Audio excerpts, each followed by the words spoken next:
تھوڑا دینے سے مت شرمایا کرو، اس لیے کہ نہ دینا تھوڑا دینے سے بڑی مصیبت ہے۔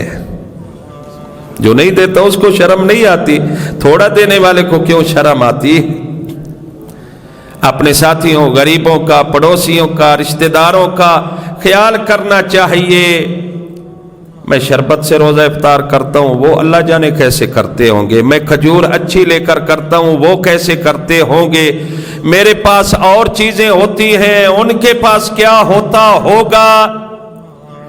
اور کئی لوگ ہیں، ہمیں کل ایک اطلاع ملی کہ ایک فیملی ہے، ان کے پاس صرف سادہ پانی ہوتا ہے، نہ کھجور ہوتی ہے نہ کچھ ہوتا ہے، اسی سے روزہ افطار کرتے ہیں۔ ایسے لوگ ہیں، اور بالخصوص ایسے مؤمنین ایسے علاقوں میں جہاں پہ کوئی اور مومن نہیں ہے، ان کو کوئی پوچھتا ہی نہیں ہے، ان کو سمجھا جاتا ہے یہ کافر ہے، یہ بے دین ہے، ان کا اسلام سے تعلق نہیں ہے، ان کو لقمہ نہ دیا جائے۔ کیسا اسلام ہے؟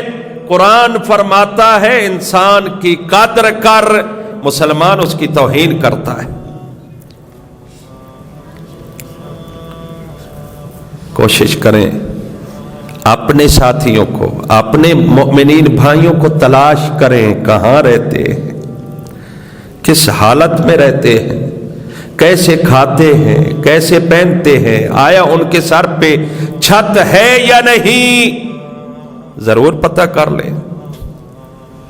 میرے اور آپ کے کھانوں میں شاید 3 4 چیزیں ہوتی ہیں، کچھ ایک چیز سے بھی محروم ہیں، لیکن وہ شاید ہم سے افضل ہوں۔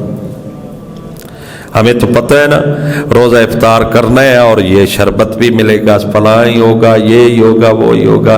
اس کو پتہ ہے کہ میں نے روزہ افطار کرنا ہے صرف اس لیے کہ افطاری کا حکم اللہ نے دیا ہے، کر لیتے ہیں افطار متوکلاً علی اللہ۔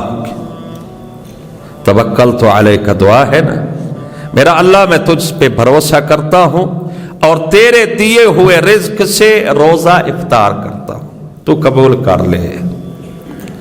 آپ کو پتہ ہے مولا کائنات علی ولی نے جب روزہ اپنی بیٹی کے گھر میں افطار کیا تھا تو بی بی نے 3 چیزیں رکھی تھی، ایک روٹی، ایک دودھ کا گلاس اور ایک نمک۔